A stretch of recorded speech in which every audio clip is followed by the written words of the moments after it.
നമുക്ക് വാട്സപ്പിൽ ഒരുപാട് എൻക്വയറീസ് വരാറുണ്ട്. ആൻഡ് ഇമ്മീഡിയറ്റ് ആയിട്ട് റെസ്പോണ്ട് ചെയ്യുമ്പം അതിന്റെ സെയിൽ വാല്യൂ കൂടുകയാണ് ചെയ്യുന്നത്. ഈ വീഡിയോയിലുള്ളതുപോലെ തന്നെ നമുക്ക് വാട്സപ്പിൽ ഒരു സെറ്റിംഗ്സ് ഓൺ ചെയ്തിട്ട് കഴിഞ്ഞാൽ ഓട്ടോമാറ്റിക്കായിട്ട് ഇതേപോലെ റെസ്പോൺസ് പോകുന്നതാണ്. ഇപ്പം ഒരുപാട് നമുക്ക് മെസ്സേജസ് എൻക്വയറീസ് ഇപ്പോൾ ഒരു വ്യക്തിയാണെങ്കിൽ തന്നെ ഒരുപാട് നേരം നമ്മുടെ ചാറ്റ് ചെയ്യും. അപ്പം അതിനുശേഷം ചിലപ്പോൾ അവർ നമ്മുടെ നിന്ന് പർച്ചേസ് ചെയ്യത്തില്ല. നമ്മുടെ സമയം കൂടെയാണ് അങ്ങനെ പോകുന്നത്.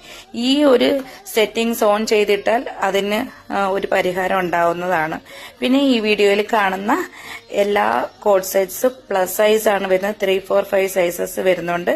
വേണ്ടവർ നമുക്ക് മെസ്സേജ് ചെയ്യാവുന്നതാണ്. വാട്സപ്പിലെ ഈ സെറ്റിംഗ്സ് അറിയാനായിട്ട് സെറ്റിംഗ്സ് എന്ന് കമന്റ് ചെയ്യുക.